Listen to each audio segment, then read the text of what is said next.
Come on, Tim. We are recording on Wednesday, September 10th, 2025 at 10:09 a.m. Eastern Time with Mr. John Lee. I think you've been on here once before to talk about the last book, The Courage to Face COVID-19, and then the new book, Vaccines, Mythology, Ideology, and Reality. And I had Dr. McClellan for that.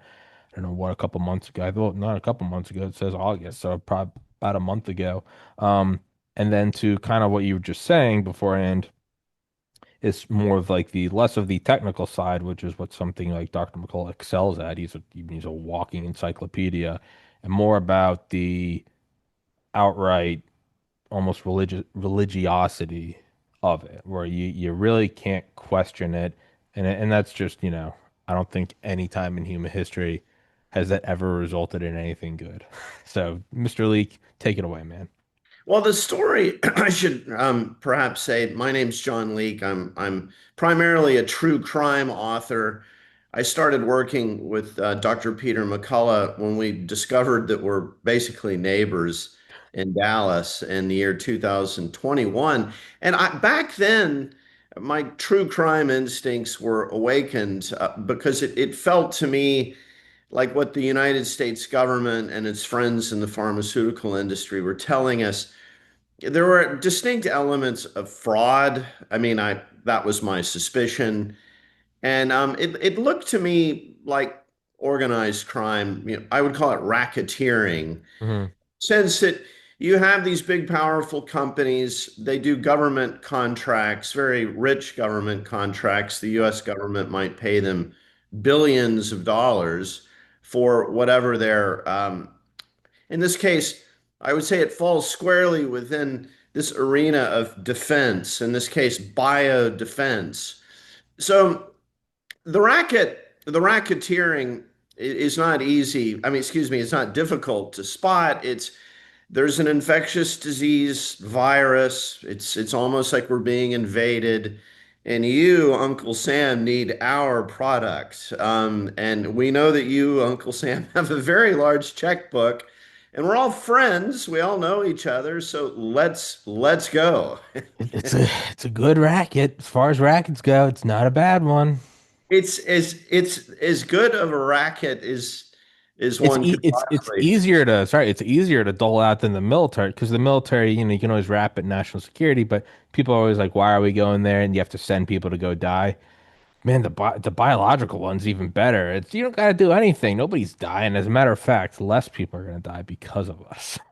Right, you don't have to send your Yeah. 18-year-old son to come back in a flag draped pine box. We're going to Exactly. save the boy. He won't be able to go to college this semester and play lacrosse until he gets the injection, Yeah. but he'll be a safe boy. Yeah. So, um, the government pays for all of it. The government makes the capital investments in R&D, and then the government becomes the advertiser of it. I mean, remember, if it's an emergency use authorized product, they can't technically advertise it. Well, you don't have to advertise it. The US government will just be forcing it on everybody and using their media networks, places like Jimmy Kimmel to and the New York So Times and the Washington Post to just flog this thing 24/7. So I perceived elements of racketeering in this, and particularly where the whole thing got really weird was, already in the spring of 2020, we've got Bill Gates saying, look, the world is locked down, everything's turned on its head, but, good news, I bring you tidings of great joy. A new kind of vaccine is on the way. And as he put it, I think it was like April 28th, 2020, he said, when everyone on Earth gets the new vaccine, then we'll be able to go back to normal. And I'm thinking, I mean, he said that, and I'm thinking, that guy was a notorious monopolist. I mean, like John D. Rockefeller, yeah. Sherman antitrust violation stuff just 20 years ago. And now he's a chief investor in what appears to be the biggest monopoly racket in human history. It's global now. Everyone has to get it on Earth. And I just thought this is just getting weirder and weirder by the minute. So that was kind of our opening into this. We wrote this first book together, The Courage to Face COVID-19, about battling this complex. It really focused on Peter McCullough's efforts to just treat his patients. Yeah. That's really all he wanted to do. That's Well, how he that's the got. name of the book, Courage to Face COVID-19. It isn't like my war against DARPA. It's Dr. McCullough. The final episode that got me banned from YouTube, the final straw, wasn't even a full episode. It was a 30-second clip of Dr. McCullough on my show saying, whether or not you want the vaccine, that's up to you, but I recommend going and getting vitamin D. That Oh, that that was it. terrifying. Yeah. Especially up in Maine in the winter. You guys are getting so much vitamin D from sunbathing in Portland Harbor. I mean, to take a vitamin D supplement, wow, that's dangerous stuff. One of the greatest disappointments to me in terms of how internet communications have evolved in this country. I mean, when Google was founded in the late 90s, when Facebook was founded, I mean, I guess it was 10 years later, the founders expressly said, this is going to be a whole game changer in free speech. Like everybody who has a creative idea or an observation will have a channel to go onto the public forum. In this case, it's a virtual public forum and present their ideas. And I mean, it will greatly advance, our understanding of each other, of knowledge, et cetera, et cetera, et cetera. And then we come to 2020, and it's just a complete reversal of all of that. It's now we're the gatekeepers, and YouTube was really the most egregious. I mean, I interviewed Dr. McCullough. This my first conversation with him was a recorded interview. It was a fabulous conversation. Doc McCullough showed up so prepared. He spoke so well, so precisely. I put it up on YouTube and it was banned 2 hours later. So now we get to my theme. I studied, I've studied philosophy and history formally for a long time, and I'm very familiar with the history of religion and religious institutions in the West. And I immediately thought, wow, this is starting to look a lot like during the Counter Reformation, the Holy Office of the Inquisition, where it's like guys like Martin Luther in Germany, John Calvin in Switzerland.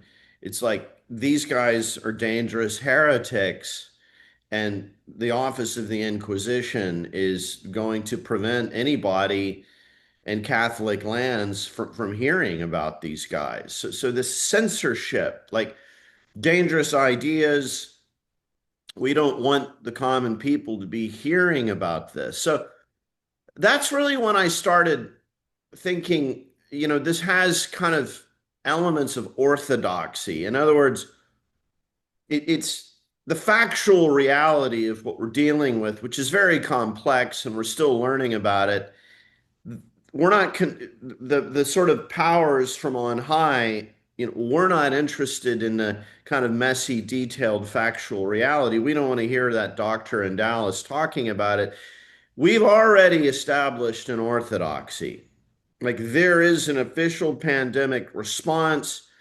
It completely privileges and advances mass vaccination, and anybody that digresses or varies from that orthodoxy even 1 degree, we're just going to censor him. And if censorship's not enough, we'll have him fired from his job, sued, kicked out of the College of Physicians, banned from the American, academies of blah blah blah. I mean, Dr. McCullough was stripped of his professorships. He was stripped of his editorships.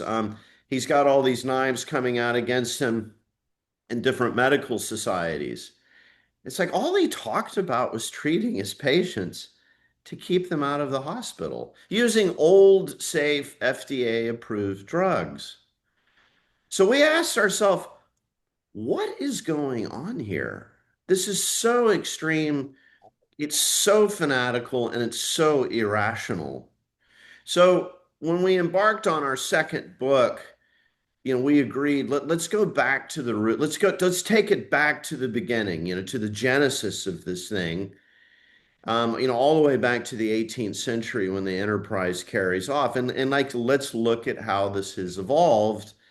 And that then became our new book, Vaccines, Mythology, Ideology, and Reality. Yeah, I mean, it's so in your face that it's it that it if you can't not question it, right? I mean, some things are, and I love conspiracies; they're so fun. But some things like I know are just like are fun. I mean, a lot of it's provable U.S. history, CIA, but some of it's fun. Godzilla lives under the ice caps. I'm like, hell yeah. Like let's get into that. But then there's stuff that takes a little more time. You got to look at it and you go, well, did they do this? Did they do that? And you go, yeah, but did the CIA create the Taliban? I mean, technically they funded the Mujahideen, but that was an effort of brinksmanship under Brzezinski to push the Soviets. Like, okay, sure, but the thing is, like, did they plant this tree? It's like, well, they were throwing seeds a dec or 3 decades earlier. So sometimes you can look at it and you go, yeah, I mean, technically, but it wasn't as, cut and dry as they put a glove on and go, now we're the Taliban. Like, no, some things are so in your face. Their cover up is so blatant that you almost kind of feel like you're being punked. Who took the cookies? I already knew, not even that mom and dad walk in. You go, I didn't eat the cookies. And you're like Well, six. Your parents are like, huh? They just come home from dinner and you're like, I didn't eat the cookies and I didn't yell at the babysitter. They're like, did you eat the cookies and yell at the babysitter? And you're like, no, and you start screaming. Like, that's kind of what this one is. It's not the fun. It's not the technical. It's so in your face. Eventually, you have to be like, by the way, do you guys maybe have a vested interest in this vaccine? Like, it's so egregious that you'd almost be stupid to not bring it up. You know what I mean? I mean, you bring up an important point that I think about every day. The American people, because for so long we were very patriotic, and I mean, we had this post-war story of our nation that, Sure. during the Second World War, we defeated the bad guys, and where the good guys in America is, this wonderful place of creativity and freedom, and we're all, a big happy American family. That was such a successful patriotic project, and which is great. And I mean, I believed in it. My family's been in the country since. And a lot of it was based in reality. I mean, there's always propaganda wrapped up, but it's like, well, no, all of Europe was bombed. You could come to the United States. You could have the middle class. You could have the white like It's it true. wasn't completely detached from reality. There is truth. You could go and work at the Ford plant. Like there was truth to it. Not obviously it's always inflated for, obvious reasons, but a lot of it was accurate. Well, for sure. I mean, it was the post-war period. I mean, it's amazing things that the United States accomplished and provided for people. So, no doubt. But I'm speaking of how, I remember growing up in the 70s and 80s, and I didn't question the United States government. My grandfather had served in the Second World War, and I love the whole lore of that, and we're the good guys, and I was not questioning of the United States government. And I think you have that element, and then you have, when Kennedy was assassinated, I think the CIA did such a good job of creating this idea in the minds of Americans that if you question United States government representations of reality, you're a sort of feverish conspiracy theorist. And that term became a kind of pejorative that you could just sort of smear on anybody, and just instantly the association was made, the guy's a kook.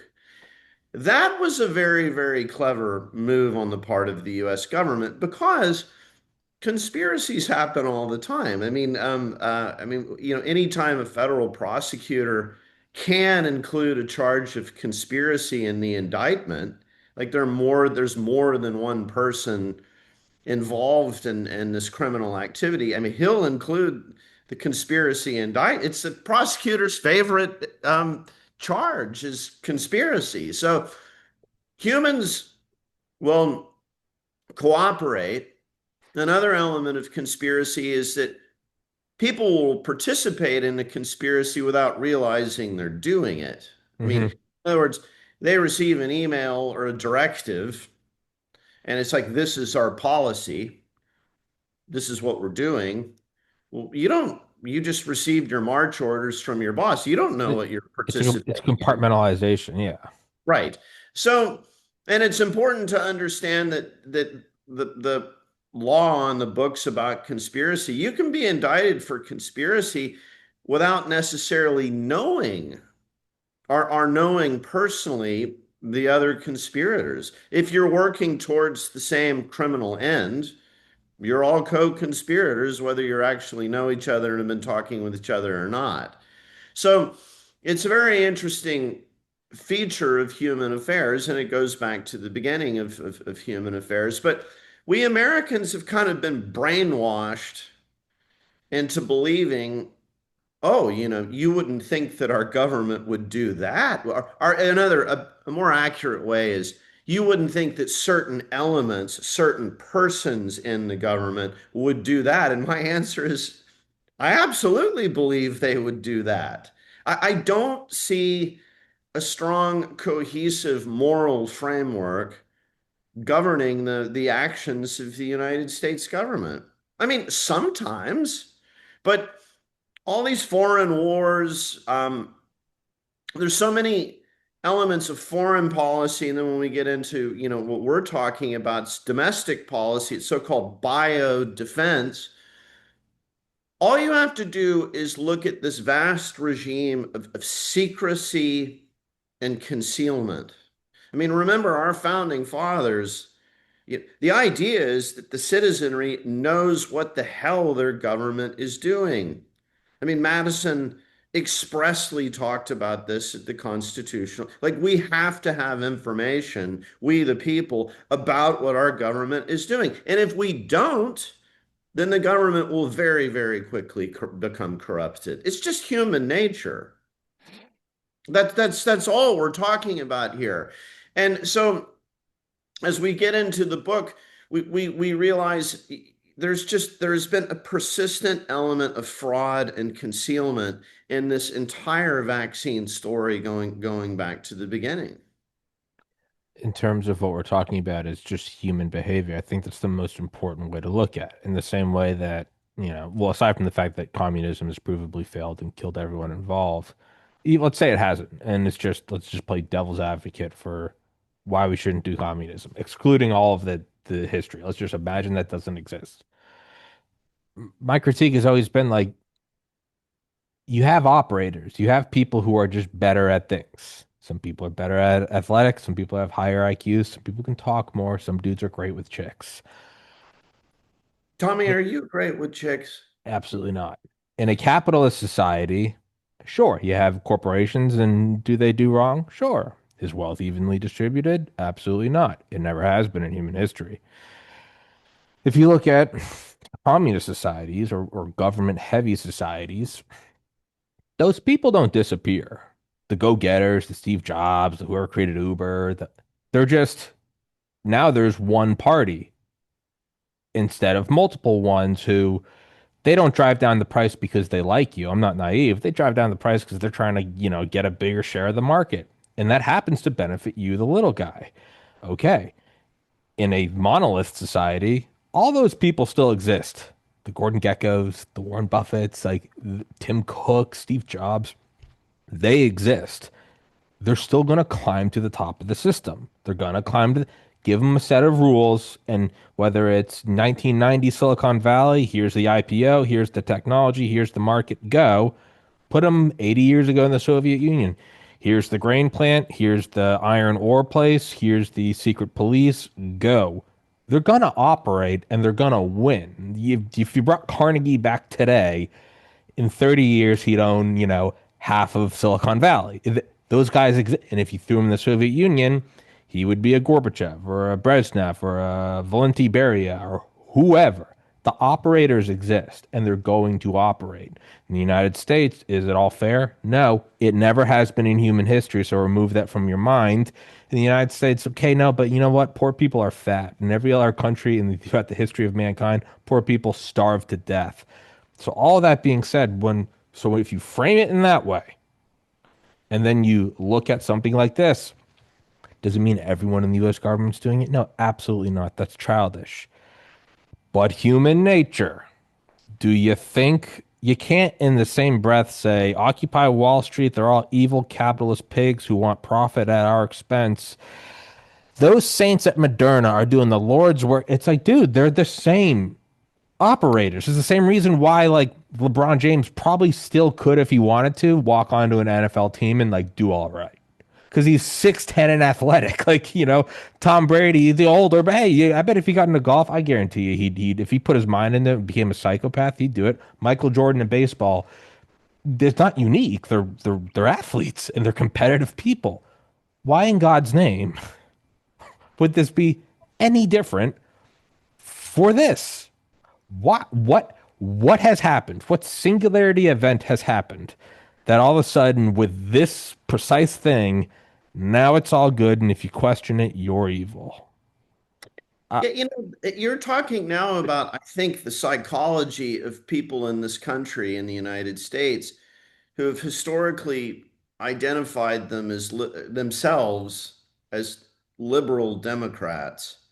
And I don't, what you say is so interesting. It's like just a few years ago, I remember attending dinner parties in Los Angeles, or my brother lives on the island of Maui, and it would be some well-heeled, guy and his wife wearing yoga pants and cooking organic, food for dinner, and there was this persistent theme I noticed in circles like that of being skeptical of big pharma. The pharmaceutical model of health yes. was sort of rejected. It was like take care of yourself, eat, good nutrition, exercise, fresh air, sunshine to keep the body A lot strong. of the stuff can come from nature. You don't need a pill. Maybe you should just be, eating more herbs. Like Well, just a robust, physically fit. get out and exercise. It's not all, and I'm talking, sorry, I don't mean to interrupt, but I'm talking about like not even forever. I'm talking like 2011 when I was in college. Like I was much That's more what I liberal mean. leaning because it was like, hey man, you maybe don't need a pharmaceutical. Maybe you should, get to bed earlier. It's very like rational.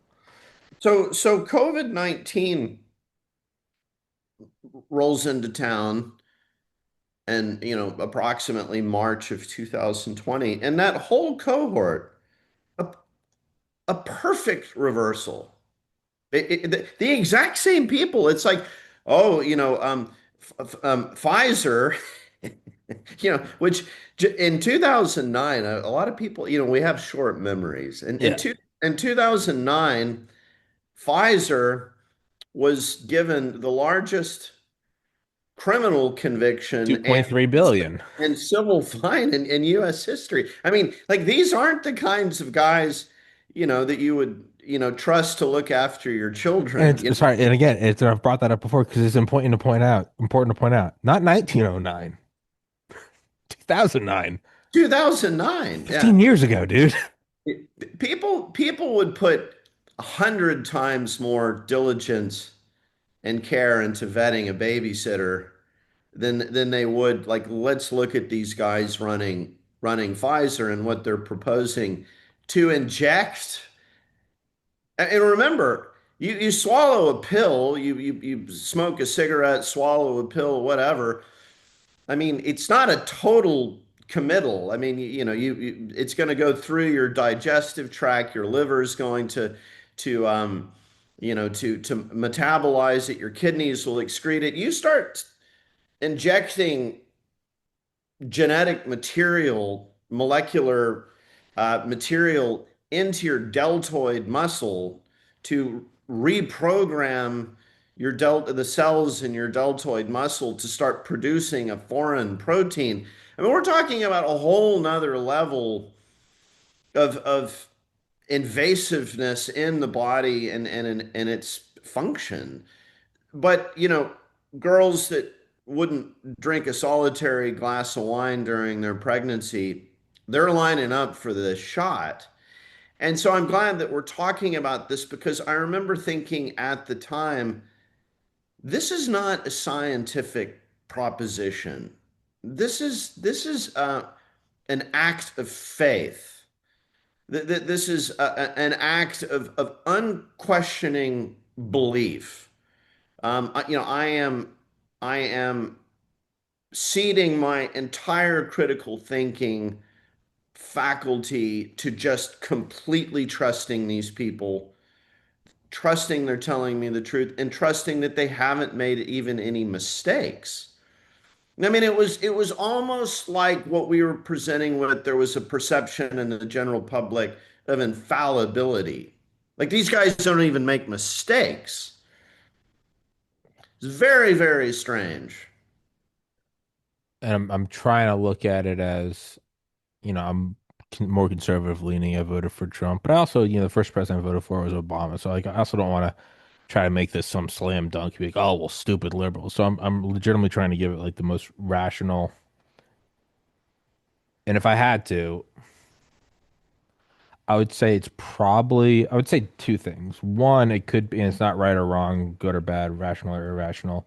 It just seems to be what it is. One possible explanation would be that the 3 years previous, 17, 18, 19, the resistance to Trump was so overwhelming that anything that opposed him and anything that was part of the opposing force became concrete. And that's not good, but just trying to explain it in my mind. And the other would be what you brought up about a post-war economy. You know, where the countries we were knocking over in South America in the 50s, was it Allende or the Dole banana stuff? No, that was way before. But South America in the 50s, 60s, kind of going through all of Asia, 70s. No, those are not good. Does it mean that the greatest generation, who at the time were, they were parents, does it mean that they were evil, bloodthirsty? No, I mean a lot of them were born into like the Depression. Everyone knew at least one person, most of the time related to, that served somewhere, in the Pacific or the European theater. And the United States got us through it. And it got us through it in a thing where every other country didn't get through it. I mean, legitimately bombed out. If you grow up in that, you probably put a lot of value in the government that got you through it and the idea that you survived because you were better. Natural selection. We did something right. Does that mean that they all were for what happened in the 50s and 60s and 70s? Most probably didn't know. And if they did know, they were probably drawing on their experience of like, you know, it's us versus them, or, we survived World War II and 85 million other people died. And the United States only lost 425,000. Does it make Vietnam right? No, but I can see almost the inertia of of of why it happened. And then back to the Trump thing. So there's inertia, right? You're Obama, kind of Bernie, and it's an inertia. We're on the right side, so therefore we're doing the right thing. And then as well as opposition. So much like you have the post-war inertia, you have that kind of Occupy Wall Street, Bernie Sanders, Ron Paul-esque inertia, as well as, well, what else was happening in the 50s and 60s and 70s? Were we just like running all over the world? Well, no, there actually also was a credible threat. There was a Soviet bloc with nuclear weapons. So you have to oppose that force. Trump is the new force opposing. So not trying to like throw my own judgment on it or they're stupid, I'm smart. If I had to like gun to my head, give it my best guess, I would say that there's inertia as well as a threat perceived or real that you must solidify against. And even if you don't fully get it, and even if you're not totally on board, you do have and it's through millions of years of natural selection, you do have a sort of tribal cohesion instinct to go, I'm not entirely sure every target we're bombing in Japan is bad, but hey, man, these are really crazy circumstances. We're just going to go ahead and do it. it. It's not good, but and the reason I'm saying all of that is because I just hate the alternative. It's like, well, the stupid liberals. It's like, dude, that's just as bad as okay, flip the thing and be like, well, we got to go in Iraq to what? To save 9/11? Like, you know what I mean? So if I could give like a not politically charged answer, I'd say it's probably inertia and then perception of a threat, real or imagined. And that's how this stuff happens. Does everyone that supported the vaccine, do I necessarily think they're an evil person? No. In much the same way I look at my grandparents, I'm sure they supported the Vietnam War because they were in their 30s with six kids. Both my grandpa's brothers were on D-Day, and they also didn't have the internet. You should have the TV. I don't think they're bad people. I think if they were alive today and you showed them everything I know and Wikipedia and documentaries on YouTube, they'd probably look at it and go, "Oh man, like they're not bad people. They're actually very good people." I think they'd probably go, "Oh wow, we really had no business being there." So that's that. If I had to imagine, that's probably. I think the people you went and had dinner with, and the yoga pants and the salad, it might be a little snarky, but I don't. Does that mean they're bad people? Probably not. Does that mean that they want kids to have Tommy, clots? I enjoyed their Sorry, company. I know I'm rambling.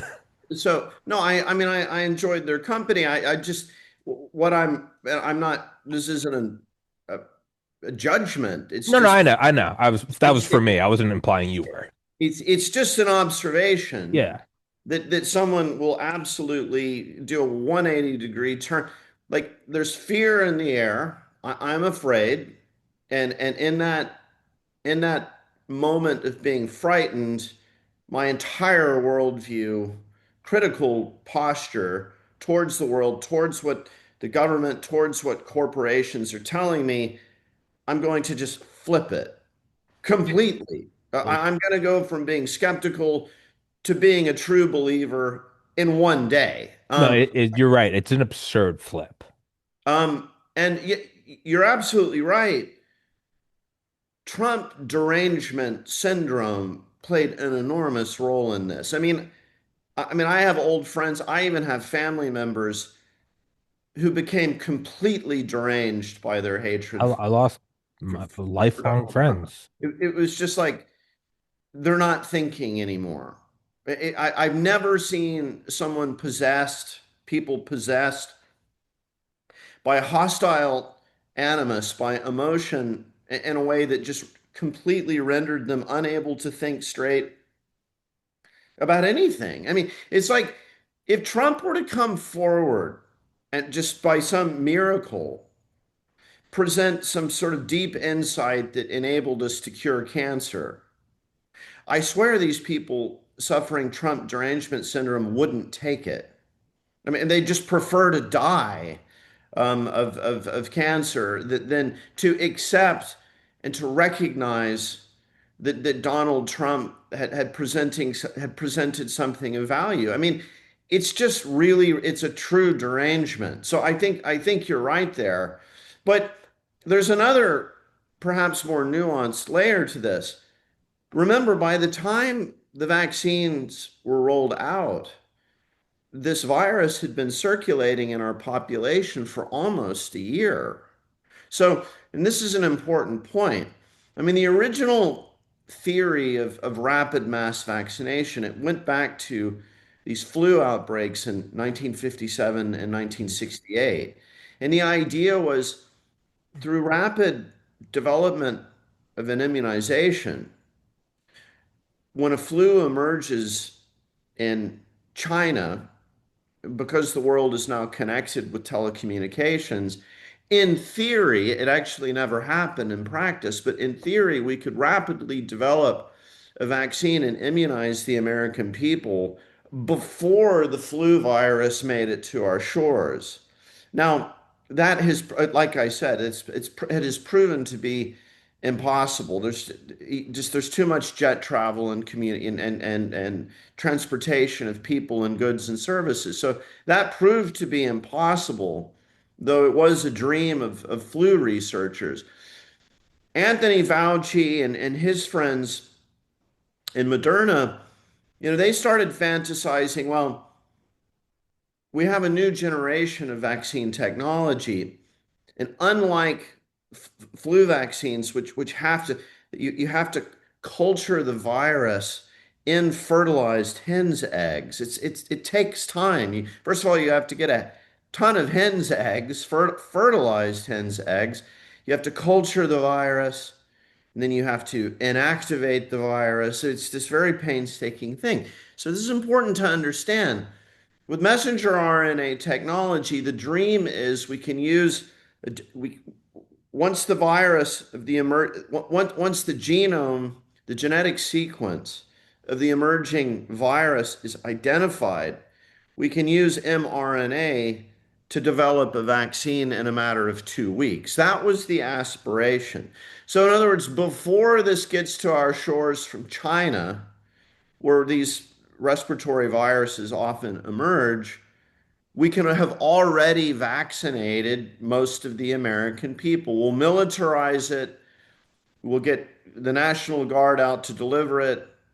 And we'll use this new messenger RNA platform to immunize before the bug actually arrives on our shores. Well, we know that that too proved to be an elusive dream. I mean, they developed it at warp speed, but it still took 8 months.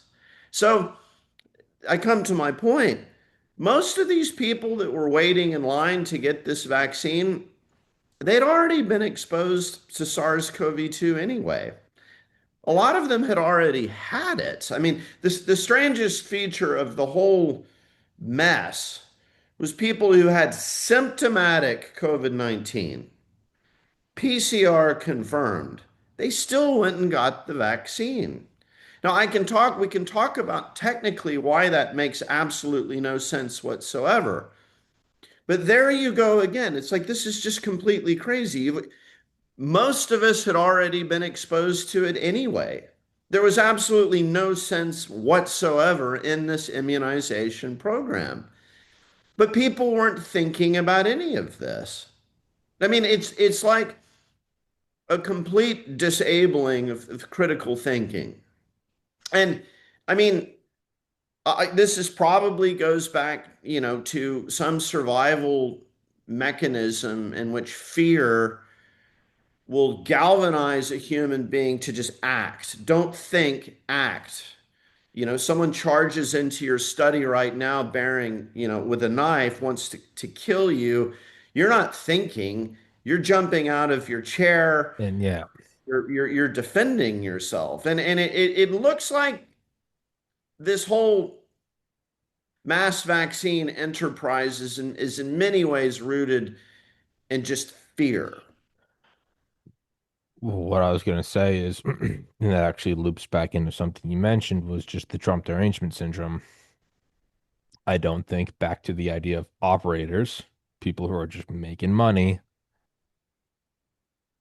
If I'm them and I'm a psychopath and I truly don't care about anything but money, I'm playing in the Trump derangement syndrome to get people to completely abandon rational thinking, especially a group of people who, more so than average, questioned pharmaceuticals.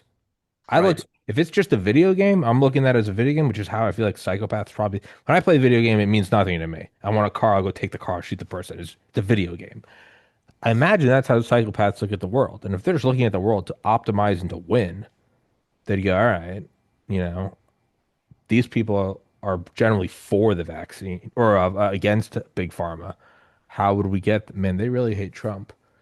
And then there's the whole, I'm sure there's a zillion studies going back to the 60s and 70s about, DoD psychology, about fear, how to get people to shoot at targets. It was, World War II, even a lot in World War II, there's something only like 10 or 15% of soldiers would even really aim for like the head. And it's just a human thing. Like, well, I don't, man, I'm really We going to kill versus I think it was BF Skinner. would even pull the trigger. Yeah. That that Oh, that yeah. was yeah, that And, was and they got really good at going, all right, when we send these guys into Vietnam, we got to get rid of that bullshit. And they did it. So there's a psychological aspect. I'm sure that all of that plays into sales of all kinds of just whether it's nostalgia or love or fear.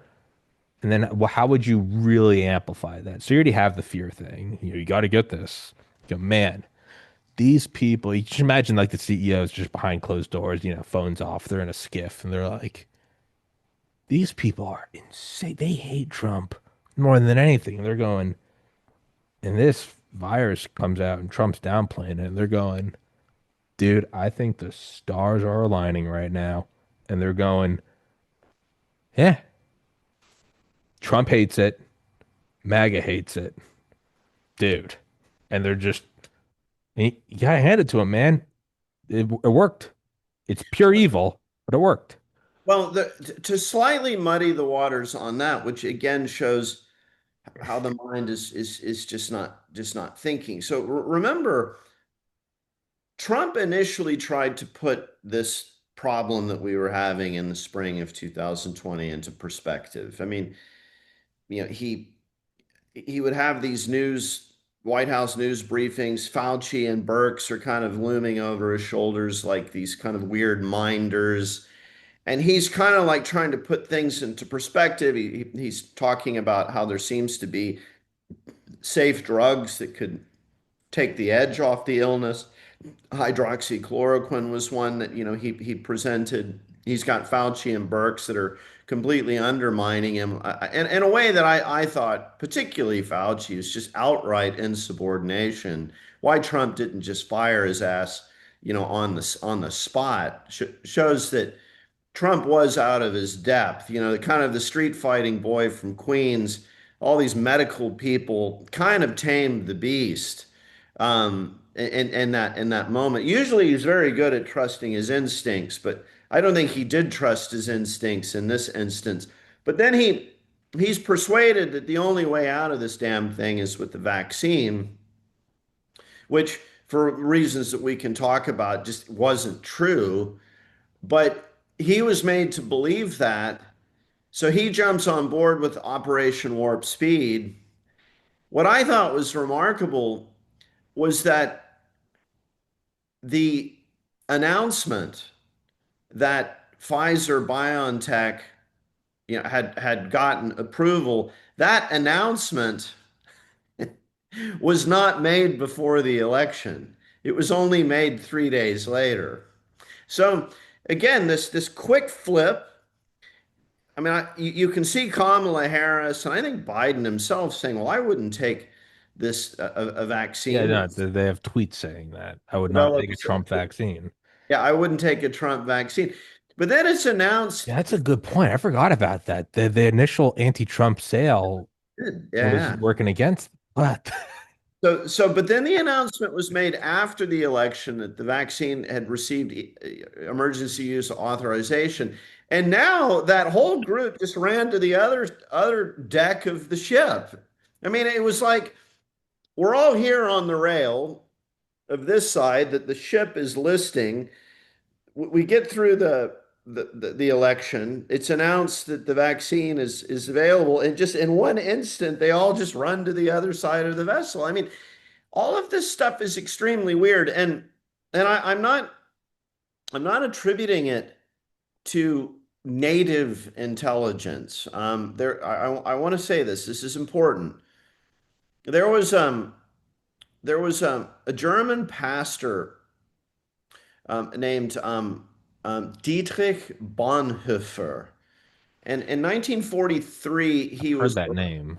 well, Bonhoeffer he was a German pastor from kind of a very religious family. He was also from a well-to-do family, sort of socially connected.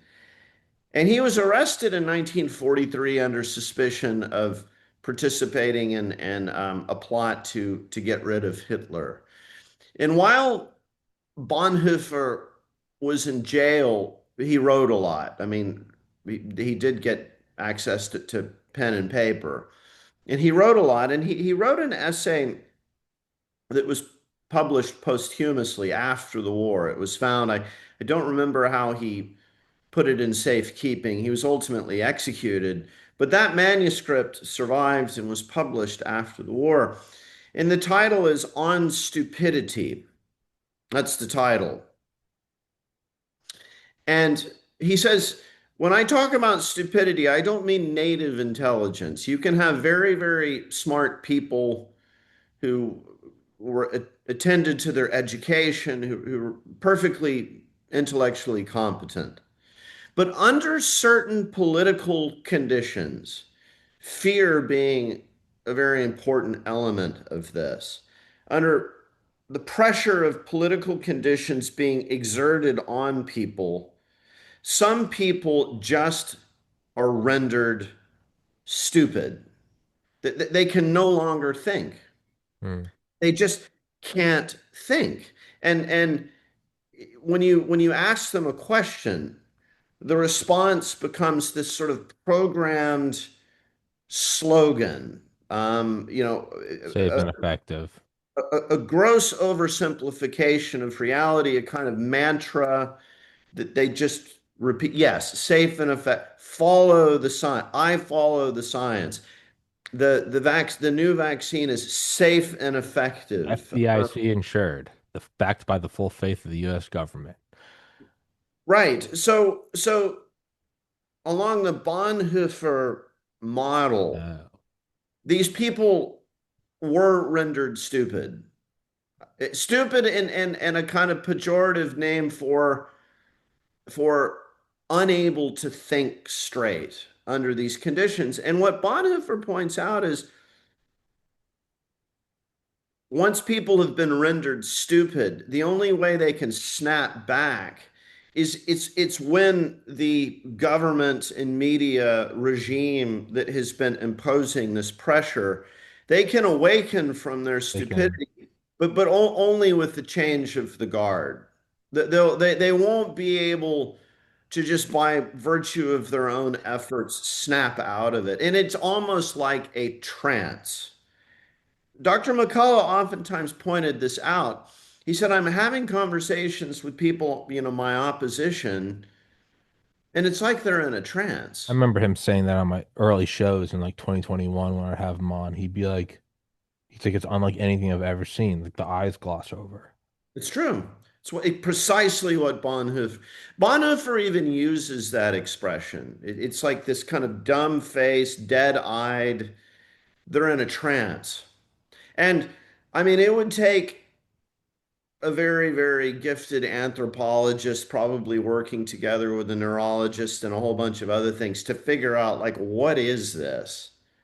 It's really, really weird. But what's terrifying about it is people who are in this trance, if they're operating under the impression that they're the good guys, like we're the good guys, and these other guys like Dr. Peter McCullough are the bad guys, there's virtually nothing that people under those conditions are not capable of. Hmm. If they think they're on the side of good and Hmm. they're in this kind of stupefaction trance, you can tell them to do anything. Lock these people up, punish them, take away their jobs, hurt them. Send out the National Guard, put them in camps. These people should be hurt. And it's a good thing to harm them. This is the terrifying thing about our species. And we do got to wrap it up. But what I was going to say is the best way I can kind of conclude all of this is it's so insane to see. It's so wild to see. And you also have to understand that not you and I, but we're looking at this. This also means that people on the same psychological flip could absolutely be applied to the right. Trump could do something that goes and you wouldn't be able to see it because you'd be on the inside. The best way I can kind of use this analogy before is I feel like the sun's rising and the full moon's going down and I just saw everyone turn into werewolves. Now, luckily, it didn't go to outright slaughter. You know, Trump was reelected, the mandate kind of passed and went back, and everyone's we need to have pandemic amnesty. And I'm looking at it, knowing full well that in 12 hours the moon's coming out, and that 12 hours could be 12 years, 50 years before the next thing comes. And everyone's walking around, and sure, no, right now there are no more threats, but I'm looking at everyone going, I just saw all of them turn into werewolves, and it's 8:03, 8:04 a.m. That moon's coming back out. What would I do? I would talk about it like I'm doing now. I would also very quietly get a gun and ammunition and drive into the mountains and just make sure I had a place to go because I know the moon's coming back. I don't know when that is. We kind of saw Iraq seemed to be the last big one. We're going to Iraq. Why? Shut up. I know the next one's coming. I don't know when. I would imagine probably another 20 years. And it could be on the right, could be on the left. It could be, and again, what you said earlier, Trump's very good at trusting his instincts. How do you get people to abandon their instincts? And I see it all the time. Go to the hospital. Hey, doctor said we got to do this. And it's right because you're not a doctor, but that's how they used it. So I look at it as like, time is now, it's 11 a.m. Sun's coming, the sun's up over Portland. Beautiful September day. In a matter of time, that moon's coming up. And it doesn't matter if I go, I told you so. I told you you'd all turn to werewolves again. That doesn't matter because they're going to eat you. So instead, you thank God Almighty that you survived the last full moon, and you would just very quietly, which I do, make sure you've got a gun and some ammunition and a full tank of gas, and you're ready. And I do, and I absolutely have a place to go. And that's how I look at a lot of this. I go, yeah, I don't care. There's not really many people I'm going to convince, and that's fine. I got an exit route, I got some food and water, and I got a gun. Like, I don't know, but Mr. Leake, we got to wrap this up for right now. I got another show in like 1 minute. That was awesome, man. I enjoy shooting the shit with you. We Thank you. absolutely need to do it again. It was great fun. That I was hope fun, man. I may shout out vaccines, Ideology, mythology, ideology. ideology and Reality. reality. You can find it on Amazon. That's your Yeah, that's best. in the description. All that stuff's in the description. Link to the last book, Dr. McCullough's stuff, your stuff, all of it's in the description. Um, yeah, let's do that again, man. That was, I think the last one we did was like 3 years ago. We should do one sooner. That was fun, just shooting the shit. We didn't even Yeah. have to do COVID. We should just like, I don't know, we should wing it and just do some Well, other I have a lot shit. of hobbies. Yeah. So I like to surf and music, and I'm actually I used to be in pretty good shape. I used to box. I'm about to embark on getting back into shape at the age of 55. Maybe we could talk about that. I study a lot of that Yeah. stuff too. Let's do it. That's Yeah, what okay. All podcast right. doesn't have to all be COVID. A lot of it's just fun shit like this, just Yeah. shooting the shit. Okay. I'll text you. We'll set up another one. Mr. League, thanks so much for your time. Till next time, everybody. Thank you for